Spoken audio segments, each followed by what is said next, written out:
Hello, I'm Teresa Piacentini and welcome to this lecture on migration and racism.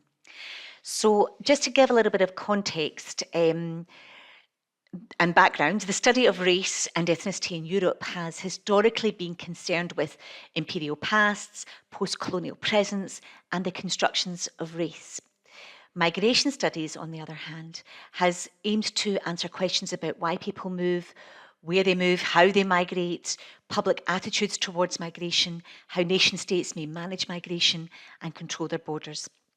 And interestingly, over the years, we've seen this divisioning out between American studies and European studies on and scholarship on race and migration that has kind of separated these two focuses. And although there have been more recently some serious attempts to bring these back together, and we'll be looking at some of that scholarship in this lecture, attention to race and racism as an analytical category to understand experiences of migrants and refugees has traditionally been lacking in European migration studies. And yet, racism is key to understanding the structural and social inequalities that affect the lives of migrants and refugees during their journey, settlement, and adaptation processes, and in some cases may be the reason for return migration. So in this lecture, we've got three broad aims. One is to provide an account of colonial racism and migration and situate this historically. So to look at those connections between colonial racism and colonial histories and legacies. Then I also want to look at the racial specificity in contemporary debates on migration and understanding why it's important to centre this. And then finally, we'll look at considering how race comes to be codified in migration studies. We'll be looking specifically at the notion of integration, but also we can extend this to other types of ways of talking about the experience of settlement and adaptation. All of the lectures will be covered. You'll find the references in the lecture readings, and I'll be drawing on those from the course guide and the online reading list. And also, I've put together an online storyboard that brings some resources and materials that address some of the many issues that I'm going to try and cover in this recording.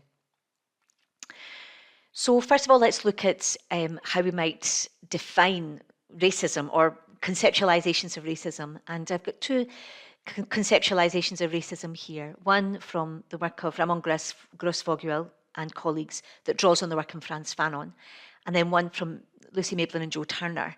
And what we see here is this notion of racism as a global hierarchy of human superiority and inferiority, as a global system of domination and power. And when W.E.B. Du Bois was writing in 1903 about the problem of the colour line, of course he draws on the 500 years of history predating this of European colonial and imperial expansion that relied upon, built upon, depended upon the subjugation of the Americas, Africa and Asia and their people and cultures. And so not benign discoveries, but actually a series of dehumanizing violences. Colonialism can rarely be separated from the sort of worldview that established the empire itself, that there is some inherent natural order to the process of colonization, and if colonizers had the more evolved means, both in terms of technology and finance, to dominate a people and commandeer their resources, then they also had the right to do so. During colonialism and imperial expansions, exploitative systems of enslavement and labour were produced and racial categories were developed to justify these exploitative systems, leading to this hierarchization of human superiority. Colonial expansion then meant a hardening of these classifications of difference based on physical and moral grounds. Savages to be civilized, bodies that could be abused, humanity that could be debated. So race is therefore not just about prejudices, but is an organizing principle on a global scale. And according to Fanon's conception of racism in the colonies and the metropoles, people who would be, in his words, above the line of the human would find themselves in the zone of being. So their humanity would be socially recognised through social, civil and labour rights. They are racially privileged. There are codes of civil, human, labour rights and relations, spaces for negotiation. There is emancipation through ideas of liberty, equality, autonomy, and violence is always an exception and used in exceptional moments. By contrast, people who would be below the line of the human are in the zone of non-being and are considered subhuman. They are inferior.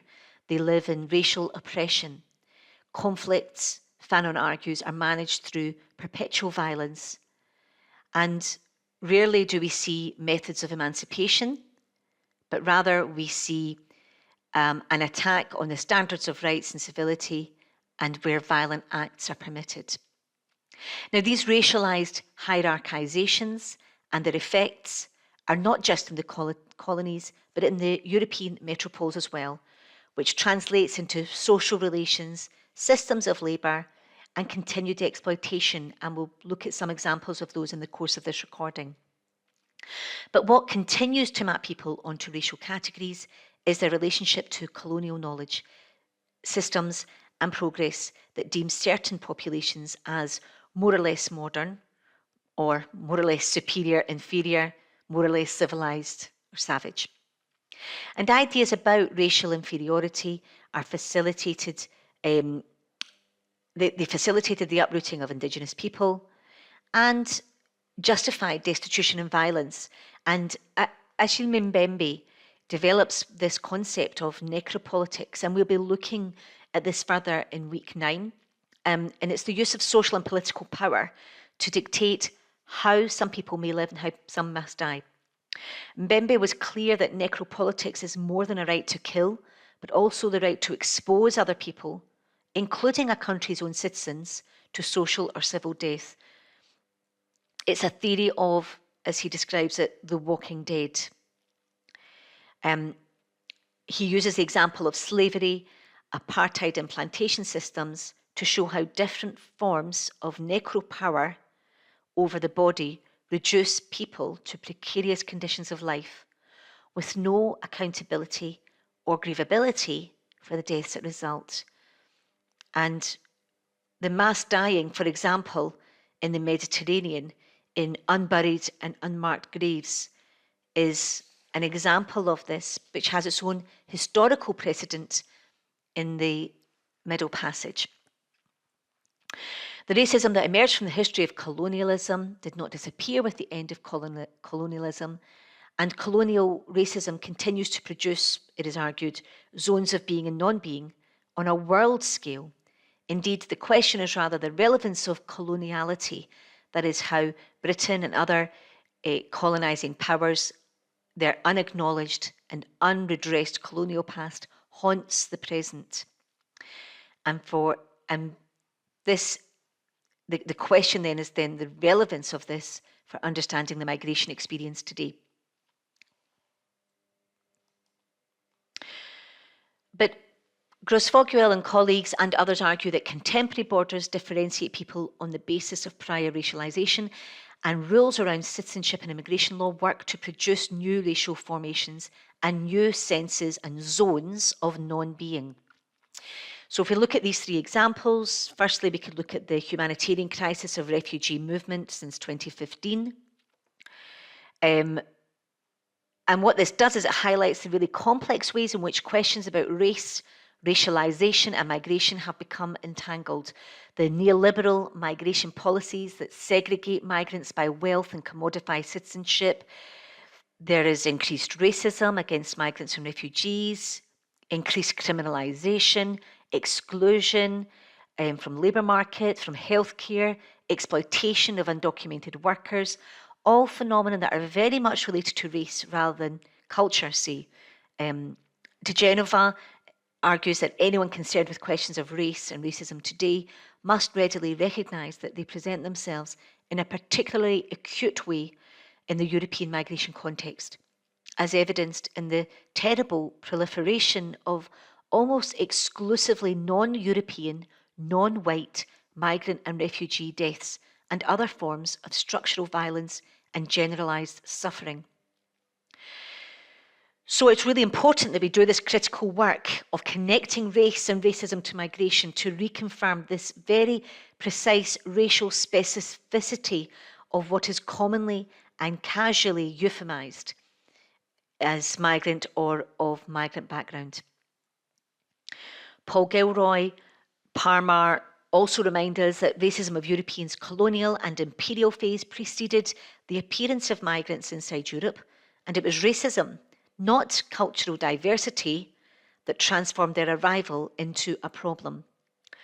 An example of this is the Windrush generation, and it seems to make little sense to analyse this issue without reference to race and racism, and the long history of public debate about migrants from the colonies and the Commonwealth.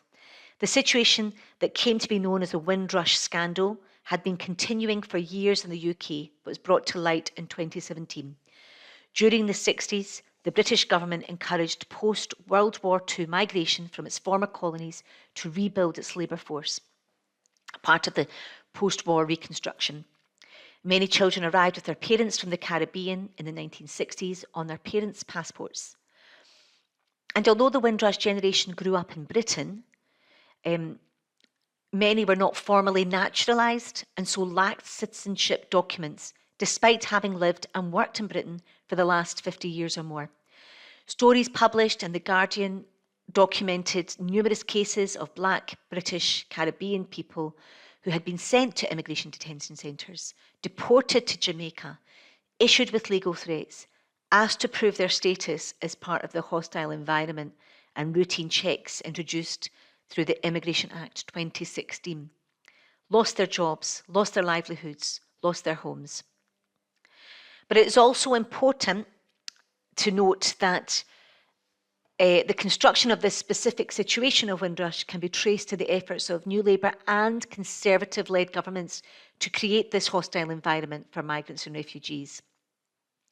And there are plenty of aspects of the current immigration policies which are highly unpleasant and hostile and have been for decades, including in current contexts, astronomically high charges for immigration applications, the continued use of indefinite detention, the Byzantine complexity of immigration rules, the go-home vans, which revealed the politics of white nationalism. And again, we'll be looking more at this in week 9. But what I did want to briefly touch on here is a defining feature of the hostile environment introduced as part of this act, which was the creation of a system of routine citizen-on-citizen papers, please immigration checks as part of the everyday violence of racialised border controls in our streets, in our workplaces, in healthcare, in welfare, in education, where people were targeted and continue to be targeted based on, as Ambalavana Sivanandan puts it, that they wear their passports on their faces. And the hostile environment throws the reality of racism into sharp relief, but the focus on individual behaviours masks the legacies of empire that have shaped the immigration policies we have today. And understanding how this hostility has become a wider referent and rationale for racist policies that target specific populations is therefore crucial, as is an understanding of its antecedents. Contemporary migration regimes are about the nation state, but have a long established colonial history. Maps and surveys of new worlds, the accounting spreadsheets used in plantations, enslaved people sorted and categorised at transatlantic ports, inspected and documented through branding, wanted posters, slave logbooks, in a manner that preceded and shaped the invention of paper documentation and the passport. Port inspections for correct documentation to identify who was travelling and who was cargo. Private companies and ships' captains also implicated. In the plantation economy, slaves needed a slave pass to leave a master's property for a specified time and to specific delimited spaces. So within the British Empire, colonial subjects didn't enjoy real freedoms of movement, even within its own territories, and actual free movement only existed for white Europeans and settlers. Systems of centralised state border controls were developed in the late 19th century precisely to facilitate the control of indentured labourers, mostly from the Indian subcontinent, across British and European empires. And they were transported as cheap and expendable workforce. All of these technologies then suggest that data has always been an instrument of colonialism. The 1880s Australian white-only policy was about controlling movement for those who could afford it and through language. Apartheid South Africa had the Pass Laws Act, where black South Africans over the age of 16 had to carry a passbook known as a Dom Pass everywhere and at all times.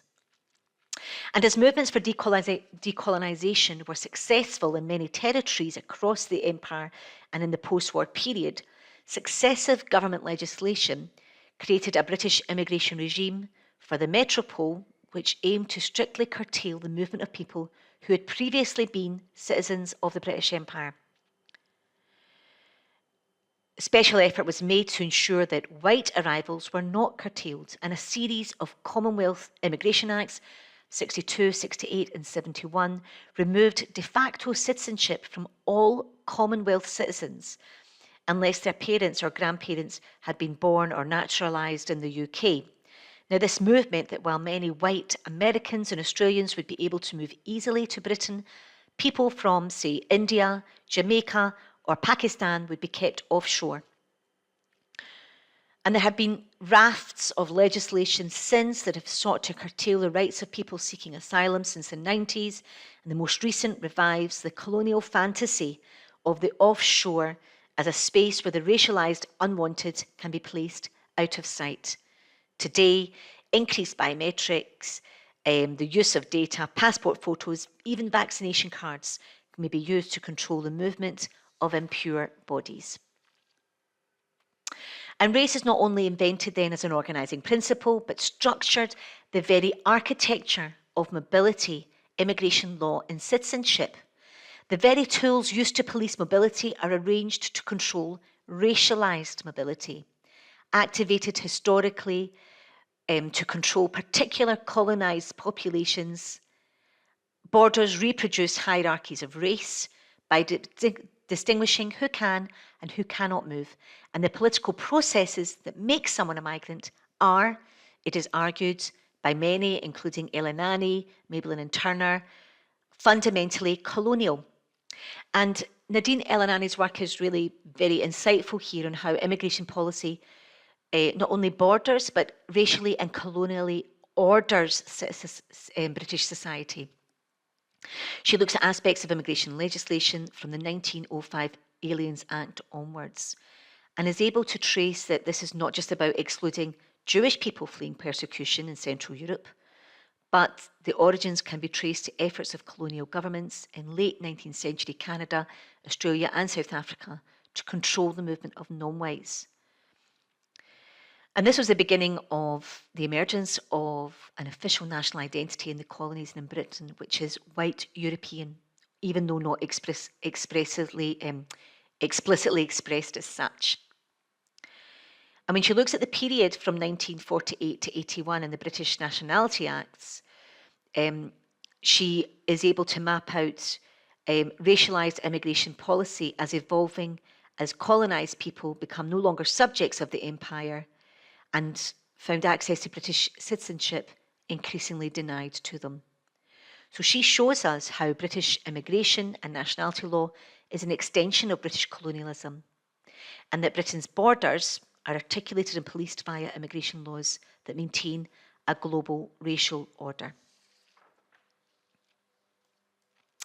What I'd like to do now is focus on a kind of mini case study, which is looking at the experience of the sans-papiers and the gilets noirs in France, to think about this connection between imperial histories and contemporary racism experienced, and why it is important, therefore, to use the analytics of race to think critically about what is happening.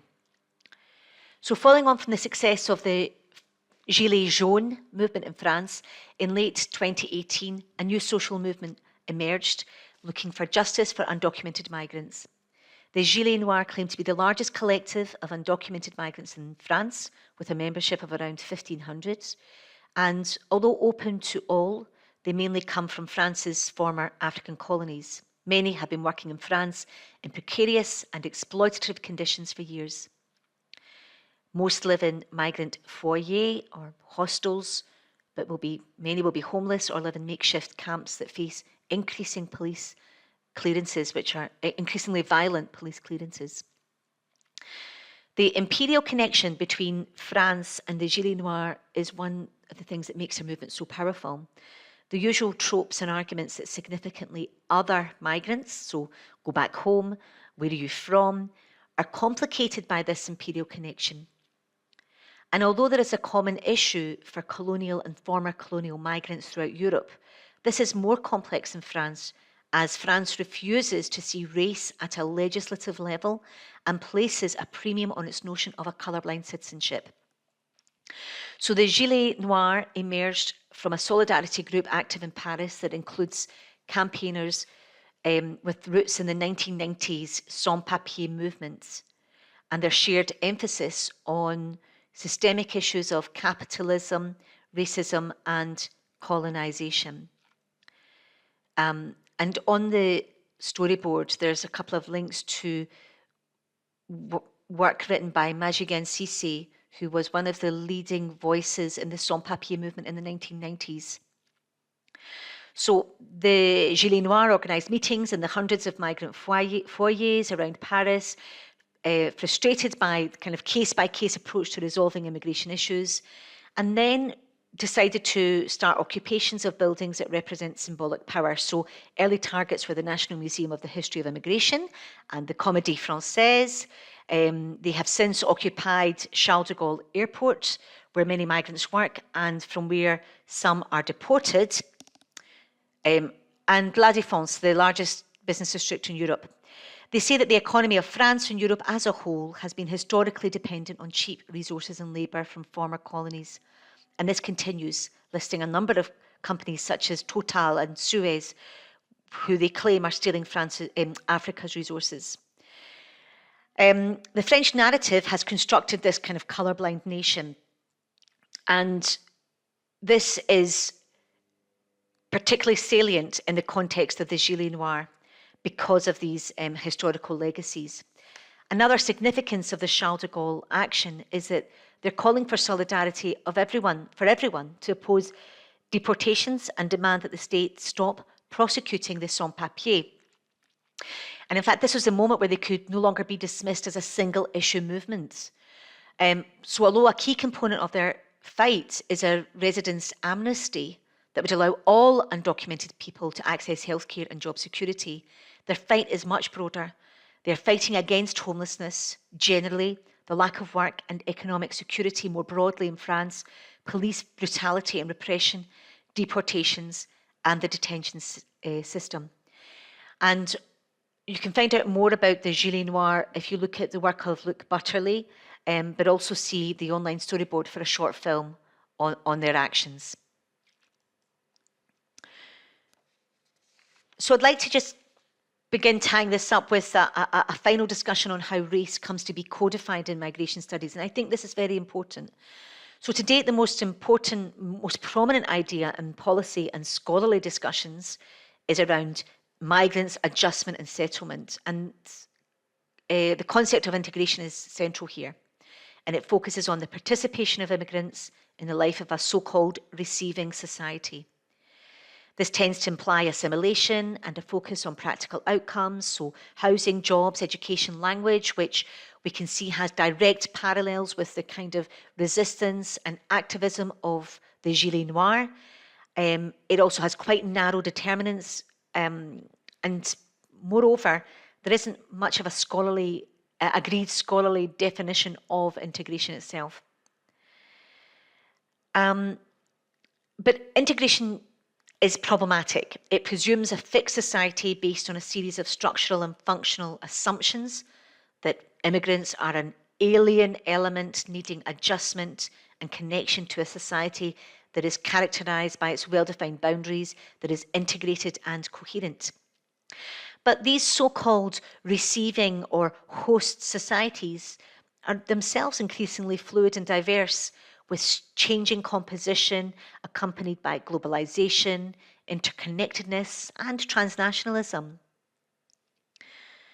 And it's difficult, therefore, to think, well, how do we talk about adaptation and settlement and integration when not all migrants settle permanently, or many maintain very close connections to more than one country? Integration also assumes a society free of racism and discrimination. But what about factors such as rapidly increasing inequalities, the quality of a migrant's reception, the racism experienced, enforced dependency, which can result from a lack of initiatives to help facilitate integration? What about specifically segregating policies? How does one integrate when one is segregated? What about fear of engaging with local populations, state-imposed destitution and homelessness, which leaves certain people powerless and dependent? Where is this in the policy discourse that is closely dependent on the deracialised and depoliticised nature of the so-called social glue in contemporary receiving societies? And so we have to ask ourselves critically when we read about integration, where does race and racism feature in these studies? The adaptation of host communities to diversification continues to receive little attention, and we have to ask why that is. Schinkel describes this as the dispensation of integration. White citizens are not researched or described in terms of their integration. Those included in a society constitute a perfect negative image of those who are not included. This dispensation codes white citizens as society, and in turn codes society as white, without ever having to characterise it as such. And any problems emerging from those on the outside of society can be compared to what happens within a society imagined as pristine and pure and without problem. So as we've been exploring, migrants do not arrive in an empty or neutral space, but in metropolitan spaces that are already polluted by racial power relations with a long colonial history, a colonial imaginary, colonial knowledge and racial ethnic hierarchies linking to a history of empire. In other words, migrants arrive in a space of power relations that is already informed and constituted by coloniality. Zones of being and non-being are already in place. There is no neutral space of migrant incorporation. Moreover, integration is about bringing people into society, but then supposes they are still somehow on the move, some way working towards integration. And as such, this renders people whose parents may be immigrants as still mobile. And we see this in the kind of codification of second and third generation migrants. Integration reproduces the idea then that there are societies inhabited by members on the inside and non-members on the outside. Schinkel argues that measuring immigrant integration is a thoroughly neo-colonial practice and comes out of a history in which the encounter with the other first emerged by a way of erased work of classification and within a context of dominance. So from here, using a coloniality lens, integration is the solution for a problem that is created by the same colonial powers. So some final thoughts. In this lecture, I've sought to explore and understand migration through the lens of race, racialization and racism, and consider historical and contemporary relationship between migration and race, and argue that it's necessary to better understand the pressing issues of racism against migrants and settled racialized communities. So we can see that race directly informs the politics of mobility, but it allows us to better understand how people experience migration.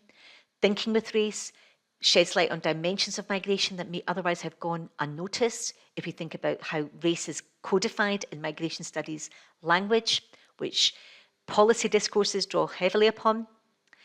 And if we consider movement somehow separate to race, is to undervalue the control of movement and how this has been shaped historically. And through different movements like Black Lives Matters, decolonising the curriculum, and grassroots civil engagement and activism like the Gilets Noirs, we can see different forms of struggle emerging. And these are going to be some of the questions I hope to look at when we have our conversation together in class.